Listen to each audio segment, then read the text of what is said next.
This is the Flathead Valley Sports Haven, a new segment where I highlight current and former Flathead Valley area players, coaches, and sports figures celebrating the best athletics our valley has to offer. The Flathead Valley Sports Haven is powered by Logan Health, and today's guest is Kyler Blades. Kyler is a lifelong Whitefish native, going to high school here, and has become a fixture in the community. He is also the head coach of the Whitefish Baseball team. So, Kyler, thanks for joining me. Yeah, thanks for having me, Cole. Pleasure to be here. This will be a lot of fun. So it's kind of cool. Not very often I got to obviously talk with Mac Roach on here a while ago, have Willie Roach on, but to be able to talk with someone that's grown up in the Valley. I've known you my entire life and everything. So take me through, what was it like for you to grow up in the Valley, be from Whitefish, and just kind of call this place home?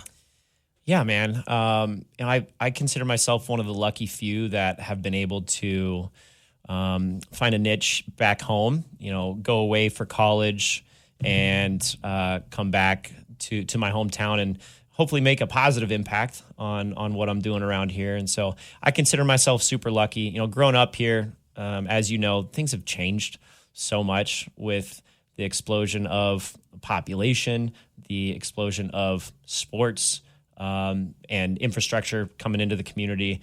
Things are just so different now from when you and I grew up. But I still, one of the main things that I go back to is some of the hometown feel where the community is behind each other and is for the good of the community. And so I lean on that, and I see it. It's different. The only thing constant is change. But, I think the community members at heart are still the same. You can still go to the Buffalo Cafe and recognize half the people in there. You can go to a Bulldog. Yeah, you can go to the Bulldog and say hi to 7 people as you're walking through. Or you can go to a Whitefish High School, basketball game and you're shaking, 10 hands that have been there for 20 years. And so, while we're welcoming a lot of new community members, I think that core is still live and well. And so, you've been a part of that as well. And it's been cool to see the development go, but some of those staples stay the same. Now, you've been kind of like me. I mean, we both grew up playing basketball against each other, baseball, football, what have you. Take me through some of those early days when you think of playing on the rock pile, playing on the old minor league field that was right next to the football field. When you think back to those days, what do you remember most? Yeah, I remember flipping through the phone book and calling everyone. I called you, I'm sure, and say, hey, Cole and EJ, do you guys want to come play at the rock pile today? And for those of you who don't know, the rock pile is currently, was where the current Muldown School is, and the old Jack Zier Field, if you remember those they were actual dugouts, underground, which was cool, over where that new basketball court is next to the high school. And so, I remember, flipping through the phone book, calling all my friends. Hey, can you guys come play today? All right, let's go. We're gonna meet there at 2:00. I'll see you then. Bye. And it was, your word meant a lot, and it's everyone better show up at that time. And okay, we got 8 guys. It's gonna be 4-on-4, or the ghost infielder, ghost runner. I just remember a lot of that where you'd have to throw it at the dugout to get someone out because it wasn't at first base. Exactly. All right, if it goes past your face, then you're out, or if it hits you, you're out, sort of thing. And not that again, things have changed since then. Parents have more of a tab on their kids for good reason. But I still do see some kids ripping around, playing wiffle ball, playing tackle football in the snow. Those types of things I think are still out there. And that's some of the memories that I have growing up around here. And it's just progressed. So again, love it. Have some really fond memories growing up around here, and happy to be able to give back to the community now. I love that. How about some of your early influences? I know your dad's always been a big influence on you. Who are some of those coaches and I guess figures, if you will, that had a big impact on you growing up? Who are some of those guys? Yeah, the first one has to be my dad. He was an optometrist here for 30 years. And continually coached myself, my brother, and is now the president out at Smithfields. So now that he's retired, he's busier than ever. And so, my dad brought a lot of passion, enthusiasm, and educated himself in baseball. He played college basketball for the Bobcats.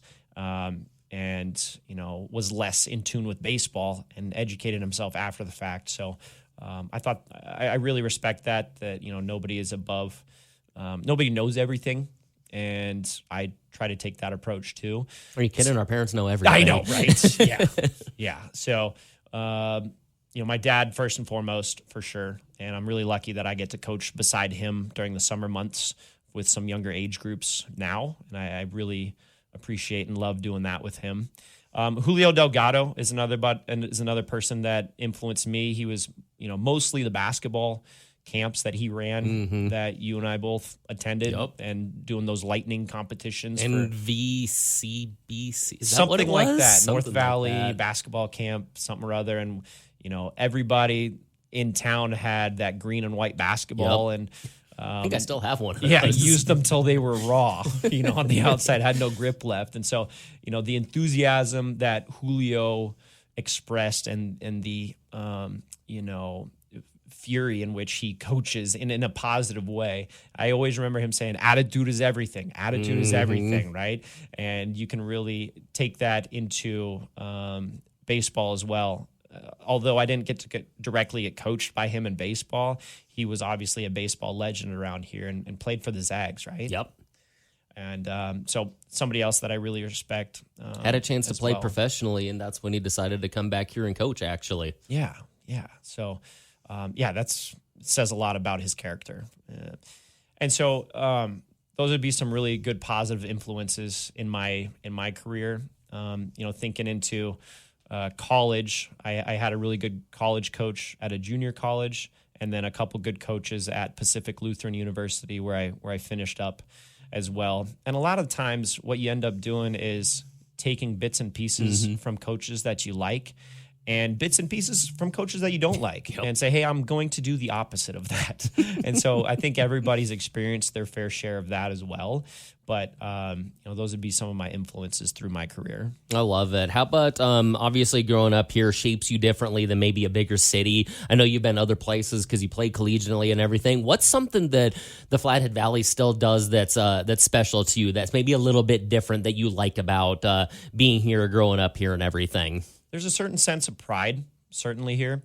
Pride for your hometown, pride for, in my case, the green and gold, the Whitefish Bulldogs, that, may be less rooted in bigger towns or bigger cities. And so that's something that I think is a little bit of a difference. But at the end of the day, the opportunity to play multiple sports here is pretty special. When you're in these bigger cities that I've gotten to luckily go play and visit and travel to through college, a lot of the players that I ran into were specialized starting at age 11 or whatever that is to get to college, which I totally understand. And there's science and reasoning behind that. But at the same time, having the opportunity to grow as a person and as an athlete through different sports was pretty cool for me growing up. Had I looked back and do it again, I probably would have specialized in baseball by my freshman or sophomore year of high school. And I in fact tried to. I remember pretty vividly traveling to Frenchtown playing golf and then immediately being picked up and traveling to Spokane to play baseball because that's the closest baseball there was. I pretty vividly remember, right when the Wave opened up, we were in... Don't age ourselves. I know. We were in middle school. So, but right when the Wave opened up, I remember renting the racquetball court and bringing a bucket of tennis balls and hitting off of a tee. And then I would dodge it as it would come back to me. But that's kind of all we could do growing up, baseball-wise around here. So I had such a deep-rooted passion for baseball and there wasn't a ton of opportunities. But luckily I was able to, fill some of those gaps with playing golf, playing football, playing basketball. Well, I remember you being a pretty darn good basketball player. I thought you could have played collegiately in basketball. When did the shift kind of happen for you that you knew maybe baseball was the route over basketball? Because I know you had a huge passion for basketball too. Loved basketball. I realized I was 5'9" and that wasn't going to work. So that's mostly when it hit me. I did actually at my junior college. I ran at open gyms with the basketball team. And it's like there's such a height requirement for basketball that there isn't in baseball. Not that I love Jose Altuve, but as an example, he's whatever 5'5" and hits a bunch of home runs and has been an MVP in the past. And so Ichiro 5'9", $150, exactly. maybe soaking wet. Yeah, exactly. And one of the best arms in MLB history is Ichiro. But I think that is probably the biggest determining factor of why I love baseball is there's no size requirement. There's no one size fits all. And you can be as good as you want to be as long as you have that passion. So how about maybe some of the biggest challenges or doubts maybe you faced at the high school level before college was a thing? I know you dealt with some injuries in high school. I do remember that. I can't remember what the specifics of that, but how much maybe did that play into your mindset, your mentality, and how did you kind of overcome that? Yeah, I had a hip injury that was kind of misdiagnosed through high school that ended up needing a surgery. And so I kind of fought through that my first year of Legion baseball. And I was like wrapping my leg up and wrapping my hip up and doing all these things. I actually took my sophomore year off of basketball. I remember that. So that I could be ready for baseball. That was like my number one priority is like, I don't care about anything else other than baseball. I just want to heal up and be ready for that. So, overcoming that was a big deal. And, luckily was able to be coached by Lindsey Fansler, my final 2 years of the Twins. Talk about a guy that's had an influence on me. I to this day text him, every couple of weeks, and he's been a mentor of mine and a great family man example. But being able to be coached by Lindsey, he had put me in such a great position all the time and really believed in me, and it made me believe in myself, even if I didn't always believe it. So the going against AA players that, some got drafted, Joe Pistorici, playing against those guys, hard to have confidence against. I still remember the first time playing Pistorici, and it was, I think I went 1 for 3 with a single and 2 Ks. Never faced him again, and to this day, I would still say the best pitcher I've ever faced. Yeah. Well, you got that one hit off him. That's what matters. I think it was a bloop single. Yeah, right? Yeah, he didn't give up too many of them. But, Lindsey put me in a place where I was able to grow and have a lot of confidence being either at the very top of the lineup at 1 or, my final year playing Legion, I was kind of their 3 hitter. And actually I remember this pretty vividly. I batted cleanup as a 5'9", 155 pound senior. I was batting cleanup and I hit a home run that game. And so, there's a lot of talent in the state of Montana. And I think high school baseball is kind of seeing that through. That, there's a lot of talent exposing kids in a good way. Yeah. Guys that I faced, Joe Pistorici, we had Kyle Bagnell out of Polson. We had Riley, oh goodness, I'm forgetting his last name, out of Missoula, Ben Roberts out of Missoula, a couple of drafted guys, and Brody Miller was a shortstop, 2-time GNAC Player of the Year for Montana State Billings. That's a name I haven't heard in a hot minute. Yeah, he, I think, has the hits record in Montana history still. He was one of the best players I've ever seen. And then, Mike O'Connell over at, he's now the AA coach for the Lakers. He was a fantastic player as well. So I wanted to be that for the Whitefish Columbia Falls area. And so I put that on my shoulders and did the best I possibly could with what I had to deal with, Now, as a kid, we always dream of bottom of the ninth, 2 outs, bases loaded, hitting a grand slam to win the World Series. Obviously, it's great to have dreams, but only a select few actually get to go on and play at the next level. At what point did you realize that, hey, I have what it takes to play collegiately? Was there a game that it brought to your forefront, or did you always just have that drive that I'm playing at the next level regardless? Like, take me through when you knew college baseball was a realistic opportunity. Yeah, I was going to play in college until someone told me no, basically. One game that I suppose sticks out is the first time I ever hit a home run. We were playing against Chino in the Sapa Johnsrud tournament. They came up from California to play against us. It was something like 1-1 in the, 1-0 in the bottom of the last inning, and I ended up hitting a solo home run. And I had never hit a home run in practice in a game my entire life until just now. And we ended up tying the game and winning in extra innings on the the most fluke play I've ever seen. And there's actually a photo of it that got put in the paper. What happened was the ball, we ended up getting a couple walks, got guys on, and then 2 outs. I think it was Carl Talsma, popped the ball straight up in the air. This was a night game. The ball goes above the lights. The pitcher and catcher can't see it. The ball comes down. It lands on home plate and rolls fair. Because there's 2 outs, our runners are running, and we ended up scoring to beat this team that we had no business beating. And at that point, I was like, man, I love baseball. This is a lot of fun.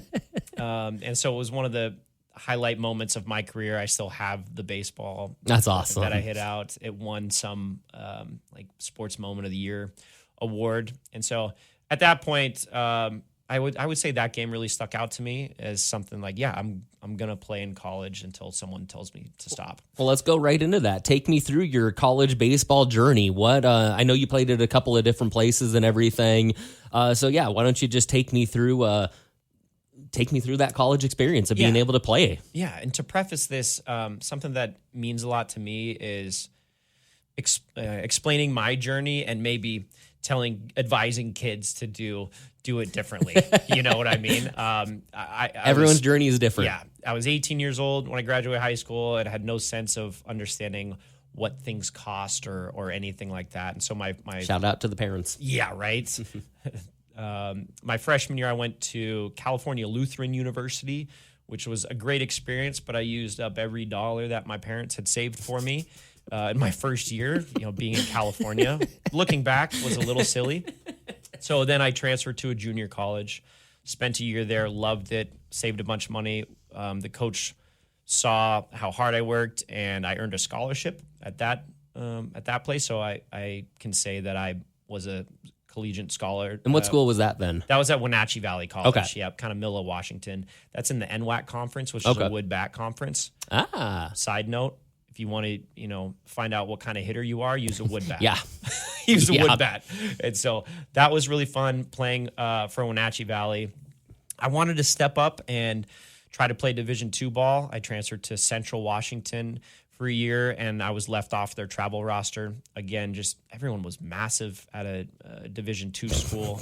And I just didn't really get a shot. So I practiced, I lifted my butt off that year with the team and on my own, and then wanted to give it one more shot. And so I played in a summer league in Portland, Oregon. And I vividly remember this, that I was writing down these goals that I had for myself because I was 21 at the time, didn't know if I was ever going to play baseball again. And I wrote down that I wanted to be a captain on a college baseball team. And I put it on a piece of paper and stuck it above my light switch. And so every day when I wake up in the morning, I turn my lights on, First I saw thing this. you see. Every time I go to bed, turn my lights off, I saw this goal. Gave it one more shot at Pacific Lutheran University. Ended up having, some timely at-bats and playing time my first year at PLU. And the coach respected how I approached the game, how I, led the groups through warm-ups and things like that, and was a leader in the weight room. And he did name me on the captain's team my senior year. So at that moment, I thought back to my time in a basement in Portland, Oregon, where I didn't know if I was ever going to play again.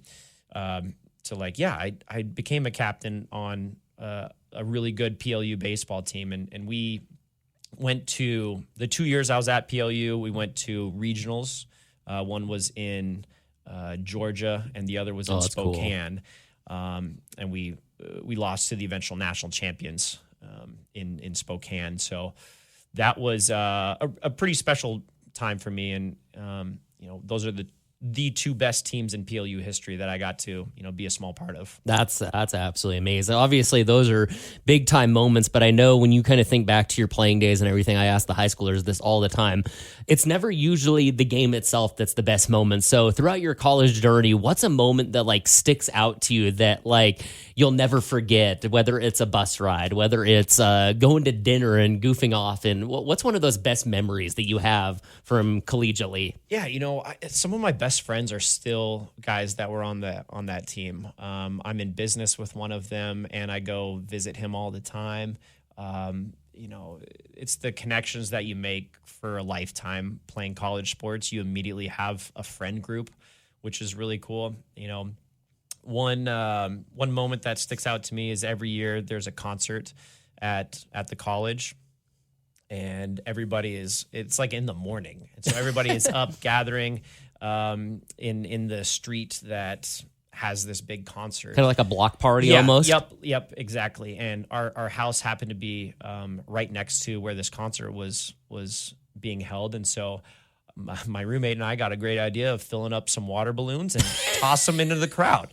And so that's what we did for about a half hour until we got enough crap for it to stop. But that was my teammate, and that I'm still talk to every week to this day. Perfect. You're listening to the Flathead Valley Sports Haven. We'll be back with head coach of the Whitefish High School baseball team, Kyler Blades, after this quick word from Logan Health. Is pain or weakness holding you back? When the pain cramps your lifestyle, consider joint replacement. At Logan Health Orthopedics, their total joint program provides proper education, support, and guidance during your journey. Orthopedic nurse navigators walk you through the entire process, from decision to recovery. Their surgeons use the latest technology to get you back to activity quickly with less pain and fewer restrictions. Visit logan.org/ortho to learn more. Get back to what you love with Logan Health Orthopedics.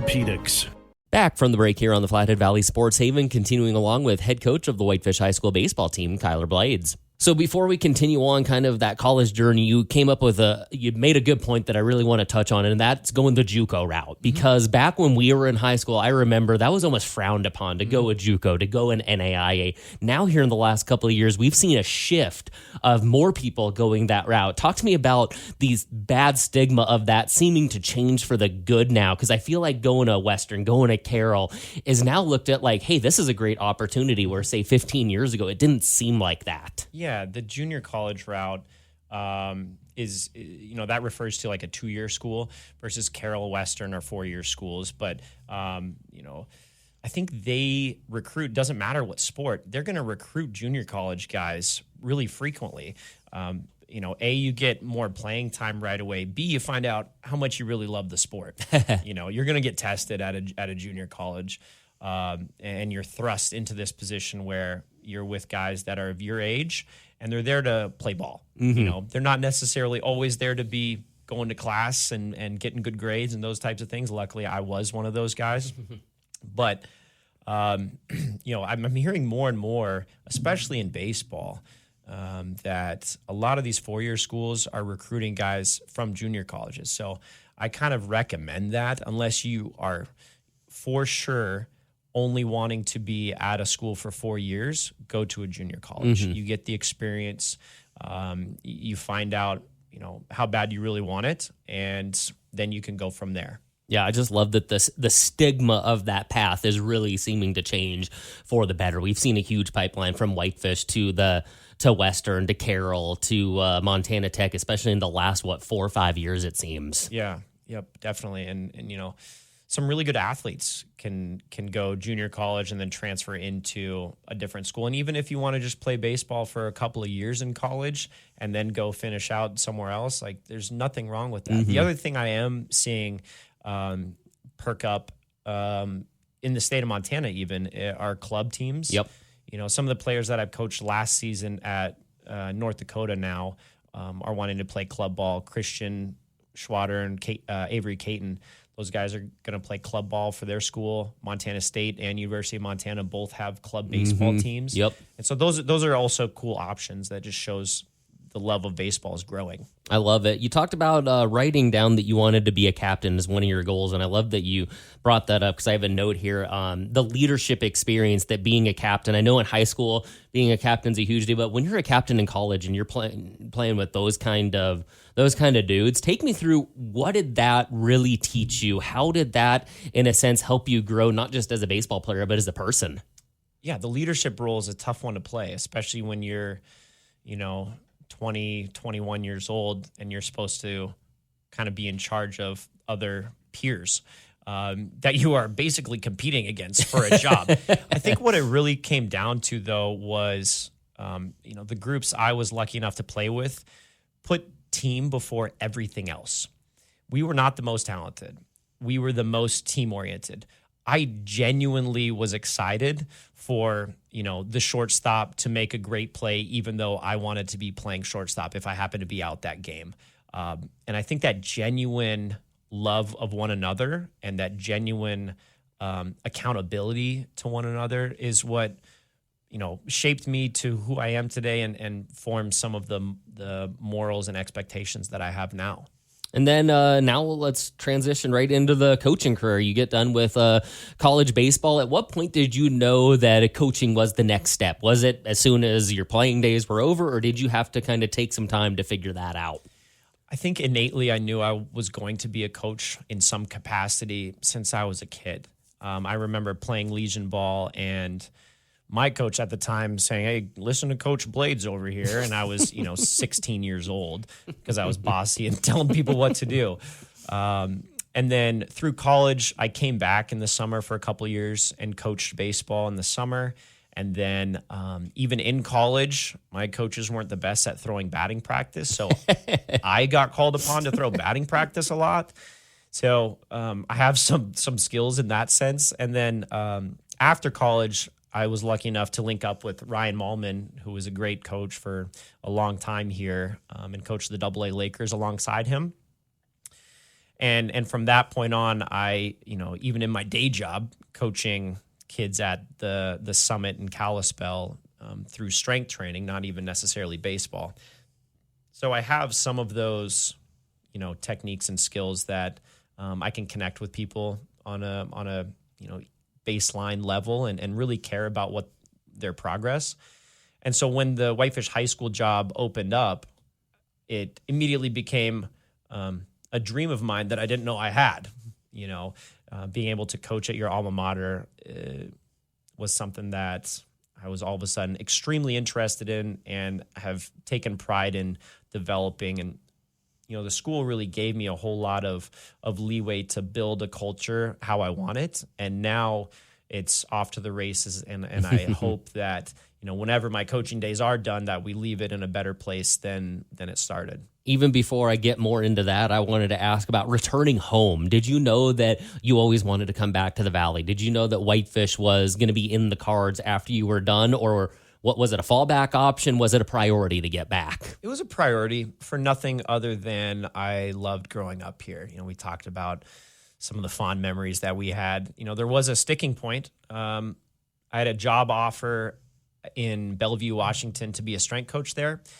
And I was ready to take it, ready to move out. And I met with the Summit in Kalispell, and they offered me a strength coach position there.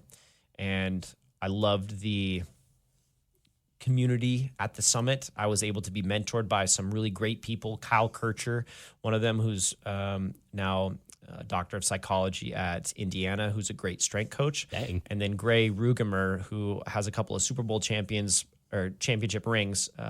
Namely, he protected Tom Brady. And so learning from some of these people, yeah, right? Just kidding.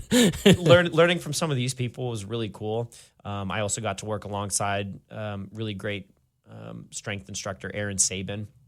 And so that kind of formed our group at the Summit, and I was extremely lucky to be able to be that fourth pillar in that group.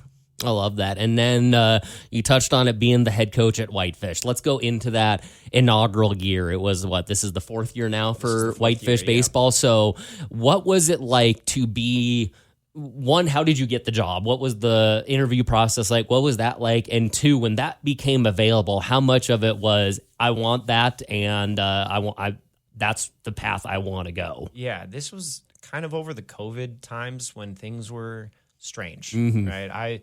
My interview process was everyone was in the cafeteria, 6 feet apart, and wearing masks and things like that. And I had to project my answers to all the questions really far.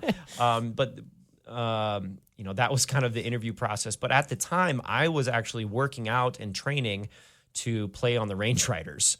So I was hitting every day in my batting cage that I had a small facility that I was hitting in on my own and training really hard, lifting really hard. And I remember talking to the Range Riders coach at the time, and he was like, "You're how old? Why do you want to do this?" I was like, "Come on, man, I'm 26 years old. What are you talking?" Or whatever it was, 27 years old. He's like, "Yeah, you're going to be the oldest by 5 years." So I was like, "Oh, dang, okay, well, a hometown kid, maybe I can pull this off." Well, once I did get the job for Whitefish High School, the Range Rider kind of fell off to the side, and I was like, yeah, I'm done playing. That's okay. I want to get the next generation of kids ready. How about let's go into that inaugural year. I know Mac Roach, Flathead High School football head coach, one of your best friends, got to coach alongside you that year. Take me through how special that inaugural year was. Oh, it was so special. You know, the first off, the kids were great kids. Number one, they're fantastic to be around. Number two, extremely talented, supremely talented. We have some of the best players to ever come out of maybe the state that played on that team. Ty Schwager is still playing. Josiah Ruther is still playing. Finn Ridgway, he's on the Finn Grizz. Ridgway is playing for the Grizzlies. Man, I could just keep going on. Jacob Columbus was a great player. Jake McIntyre is still playing. He was the MVP of the state that season. So a supremely talented group of kids, but even more than that, they were great people to be around and just so supported by the parents that first year. We ended up falling short in the state championship game, but man, one game isn't going to define that whole season, a 7-inning game. So it was really special to get the program off the ground, and the excitement really hasn't stopped. We have so much support year in, year out for baseball and representing the green and gold of Whitefish Bulldogs. It's been really cool. And then I've been supported by coaches like Forrest Cobelt, Lindsey Fansler along the way, getting Scott Murray and Scott Lockman involved as well has been really fun. But that first year was really special because I got to share it with my best friend and Mac Roach. And he's going to be killing it at Flathead High School. Watch out. That football team's going to be good in the next. Give it about 1 or 2 more years, and they're going to be contending. Yeah, and if you ever want to know what he's doing on the weekends, he's grinding film. Believe it. He is watching film. I sometimes go over to his house, and he's there rewinding and scheming up next season already. I love it. How about take me through what's been the most difficult, or what was the most difficult shift from player to coach? Yeah, that's a good question. Instilling the intensity. I think I played with a lot of intensity because I was undersized and I had no other choice. You can't really teach that to kids. They have to have it. Yep. The only way you can pull that out is building a culture. And when there is no precedent to a culture, it's hard to establish it. And I think we have established it now. I want guys flying around, not afraid to make mistakes. I'll live with an overthrow from the catcher to third if that means that they feel the confidence to be able to do that. I want guys laying out for balls and not saying, oh, I can't reach that. Like, let's try. So that transition, because I had that innately, I'm going to lay out for a ball no matter what. I think communicating that is the number one. Like we want to build not only good baseball players, but good people. And those kind of attributes, I think, contribute to becoming a good person. And then I think you told me what was it last week that you had, how many kids did you have come out? You had a 31. Huge amount. Yeah, 31 this year. So the program is growing. I think historically we've had around 24. So take me through, what does it mean for you to see it grow like that year after year and get that many kids out? And I think what that kind of alludes to is the growth of baseball in the Valley, helped again by the Range Riders. Like that has a lot of excitement. Helped again by the different high schools approving baseball. Whitefish was one of the first ones, but now we have Glacier and Flathead. Yep. And the excitement around the game, even if it's just being part of it, no matter if you're the starting shortstop on varsity or being asked to cheer on your teammates on JV, kids want to be a part of something that's bigger than them. And as you know, Whitefish and Flathead has been a really big rivalry we grew up in it. We played Flathead every year. Flathead and Whitefish get to play on the diamond this year. To be able to have that old rivalry revisited, that's got to be pretty cool. Yeah, it's awesome. I love the fact that we get to play these AA programs. This year's the first year that they broke off into their own state tournament, but there's a claim to be had that you're the best team in the Flathead Valley. And Glacier, Flathead, Whitefish, Columbia Falls, Big Fork, all of us are vying for that title. And so it's not going to be taken lightly whatsoever. And then, so something I want to touch on, because we've seen it over the last couple of years, Whitefish and Sioux Falls. We know how special the St. John's Root invite has been ever since the tragic day and everything. Playing for the Twins, playing for Whitefish now, seeing Whitefish in Columbia Falls, getting to kind of host that tournament. If you know anything about St. John's Root, you just know how meaningful that is. But for you to play in a St. John's Root tournament and how to be able to coach in it and help host it, how special is that? Very special to me. We wanted to keep the name going, and that was a thought that I had in mind once the name got dropped. Ray Queen sat me down and asked that we continue this. So I want to give him credit to continuing this legacy tournament. And it's really special. Yes, we have a rivalry with Columbia Falls, but we also respect each other a whole lot. At the end of the day, we're able to shake hands and say, good game, no matter what the outcome is.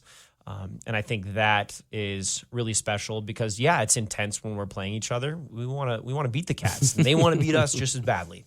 But at the end of the day, some things are bigger than baseball, and I think that's one of them. It brings people together. And, on a personal level, Billy Sapa got to, he was named the first Columbia Falls coach and tragically passed since then. I never got to shake his hand at home plate. And that's something that sticks with me. And it was tough because I was really looking forward to that and being like, hey, coach, wow, how things have changed, but stayed the same. And unfortunately, I didn't get to do that. Luckily, I was able to coach Reggie and coach against him in some capacities. Because I remember Reggie being knee height and hanging onto his dad's leg. And so being able to continue that St. John's Root tournament is meaningful to me. I know it's maybe a sour point in a Whitefish game, but you guys got to play at the Range Rider Stadium a couple years ago, and I thought it was almost poetic that it was Reggie Sapa at shortstop. He got to make the final out of the tournament, albeit against Whitefish, unfortunately, but it just seemed like that's something about baseball, right? Like no other sport does something like that happen where it's a St. John's Root tournament and a Sapa makes the final out of the tournament. That's just the poeticness of baseball. It's something that, makes the hair stand up on the back of your neck type of thing. Even being in the losing dugout in that game, it was kind of like tip of the cap. Mm-hmm. Wow, this is pretty special. Like we should continue to do this tournament. And do a good job with it. And so that's something that I want to keep going, and will bust my tail to see that continue. And then something else I also want to ask you about, and this might be a little bit hard for you, so if you don't want to answer it, by all means, I understand. But I know your mom had a huge impact on who you are as a person, as a player, as an athlete. I know if she were here today, she'd be extremely proud of everything you've done. Take me through the impact that your mom has had on you. She was a fixture in this valley for years. Yeah, thank you for saying that. She was an occupational therapist that kind of contracted and worked at different schools. And so I got to see her every Wednesday growing up, going to Mole Down. I'd hang out in her office and things like that. I try to wake up every day and say, hey, can I make my 12-year-old version of myself proud, and can I make my mom proud? And that's, what drives me to this day.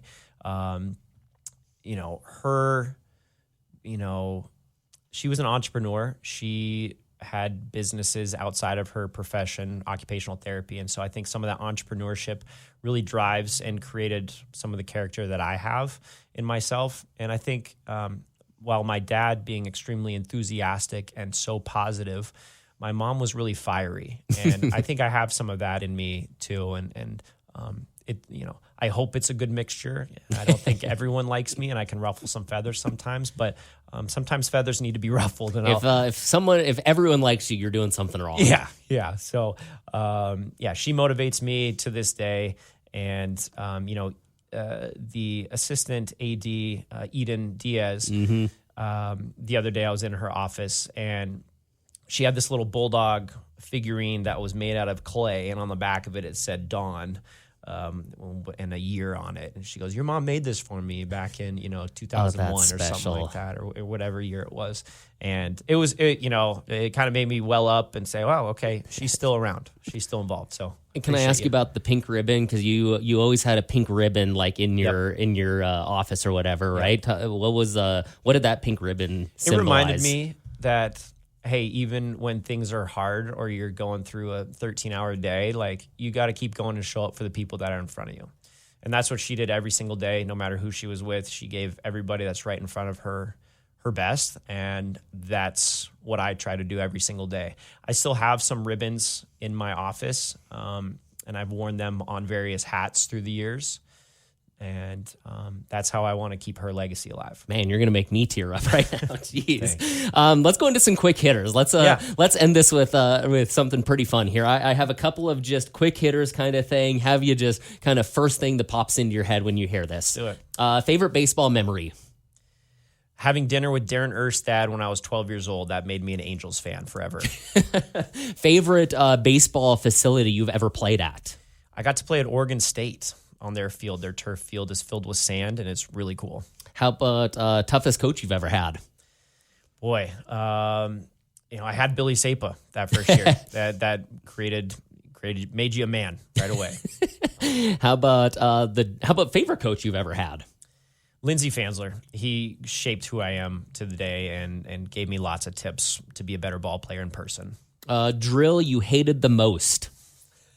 I didn't sign up for baseball to run, and so I didn't like the distance running and pulls like that growing up. But everything else that was involved in baseball, I'll do. How about favorite drill? Favorite drill? Now I love hitting fungo, but back then I just loved taking BP. I can barrel things up. That was my specialty, so love taking batting practice. Walk-up song? Walk-up song, man. I had some Kid Cudi, who I think is still making music, which doesn't date me so long. But I had Kid Cudi day and night, I remember. If not coaching, what would you be doing right now? I'd be still yelling at kids, just in a different capacity as a strength coach. I love it. I was just going to say Angels fan. I was going to say favorite baseball team. Yep, Angels all the way. Unfortunately, we had Shohei and Mike Trout and still couldn't make the playoffs. The funniest thing about that is you would hear Mike Trout hit 2 home runs. Shohei Ohtani has done something that's never been seen in baseball since 1893, and the Angels lose 9-4. Exactly. Frustrating to be an Angels fan, but here we are. But one of the coolest highlights, unfortunately, happened against my Mariners. But the right fielder Adele for the Angels just made history the other night, robbed 3 home runs in one game, and the final one was him going over the bleachers to make a catch. And the Angels won 1-0. Yeah. Have you ever seen anything like that? No, I've never seen anything like that, and won't happen again. Fun fact, the Marlins robbed 4 total home runs last year as a team. And Joe Adele robbed 3 the other night. Favorite baseball player? I'm named after Lou Gehrig. Gehrig is my middle name, so I have a lot of history on him. But recently, Howie Kendrick. How about currently? Currently, I kind of just have to go with Mike Trout because he's on my Angels. If I had to pick someone else, I like watching Big Dumper out of Seattle. He's pretty fun to watch. Let's see here. I think that's all I had for the quick hitters. Another one that just came to my head. How about you talked about the hitting the home run and the winning it with the ball landing on home plate, but maybe the best play you ever made or best play you were ever a part of. It could be. I had a senior moment, my senior year of college, where I crashed into the fence and caught a ball when I was playing left field. That was pretty cool. I got the game ball for doing that, kind of saved the game. And I ended up having 2 walk-off hits in college, and those really stick out as well. How about hardest position to play on a baseball field? It's got to be, well, for me, I played shortstop, and that was the toughest position to play. But I would imagine catcher would be the hardest. That's what I was going to think. How about favorite spot in the order to bat? Man, give me the 3 spot. I just want all the smoke. I want the spotlight. Being the best hitter. Yeah, bring it. And then as a coach, we're starting to see in this day and age of baseball, teams putting a really good hitter in that 7, 8, 9 hole. Talk to me about who's, I don't know if maybe there's a player that comes to mind, but how important it is to have a player in that can hit for contact in that spot. Yeah, and that 9 slot is what I usually put one of my best hitters in to turn the lineup over. You know, and I have to preface it every game. Hey, you're not batting last because you're a worse batter. I need you to be on base and turn the lineup over. So something that's important to me is a guy that can work a count and get on base. Perfect. And then before we get out of here, I wanted to go into being back in the Valley and everything. You've kind of coached a million kids here in the Valley, but you're a business owner as well. Talk to me about, you kind of already touched on that entrepreneurship venue and everything. What has being a business owner like, and how has being able to do it here, how has that, I guess, really made it fun? What's been the best aspect of that? Yeah, it's meant the world to me that these people support what we're doing and want, you know, something better for their kids. You know, we do workout classes and baseball teams, and have an indoor facility that they can utilize and become as good a baseball or whatever athlete that they want to be. So the word of mouth that travels around here, if you do a good job, people will come back to you. And that's what I really like. I've been able to steal that from Field of Dreams. No, I didn't. I wasn't even thinking that. If you build it, right? he will come. Yeah, exactly. Exactly. So, that's what's meant a lot to me, being a business owner here, the support of the community, the support of the families. And if you don't do a good job, no one comes back. But, you know, luckily people keep coming back, and we'll continue to do the best job that we can. And then what can people, if you're not doing baseball, where can people find you? I know golfing. I'll be out on the golf course, you know, with you, your brother, and Bug and Tim Olson out there. Perfect. All right. Last question then. You've kind of already said this, that you don't want a kid necessarily following your path, but for a kid that from the Valley that wants to play collegiately or wants to make that varsity roster or just wants to be a part of something special, what would be your biggest advice to someone that's looking to either, whether it's advance to the next level, be a varsity athlete, whatever it may be? Yeah, do the work, man. You have to take it upon yourself. You can't only show up to practice. You have to get in the weight room. You have to get in the cafeteria. Baseball, there's no weight classes. And you have to be your own best coach, number one. If you want to play, you know, whether it's making a varsity program or making it into college, you have to have the confidence in yourself, and that only comes from putting in the work. If you're not super confident, that usually means you haven't done the work. So show up early, stay late, do extra, and commit to the process. You know, baseball is such a process-oriented sport that's what you have to do. If you are going to play in college, very, very small percentage of kids actually get recruited. You have to go show up and prove yourself, especially as a kid from Montana. That's what I had to do, go earn a spot and kick someone else out. You know, you have to walk on and go prove it from day one. And so that's a bit of the chip on my shoulder that Montana put there, and I'm really grateful for it. Awesome. I think that's all I got for you. Thanks for joining me here today. It's been a lot of fun. Any last thoughts? Yeah, I had one thing, Cole. I just wanted to highlight you, yourself, and all the impact that you've done on this community. The kids really respect you and love what you're doing, something that you and I didn't have growing up here. So I just want to highlight all of the good work that you do, and thank you for that publicly.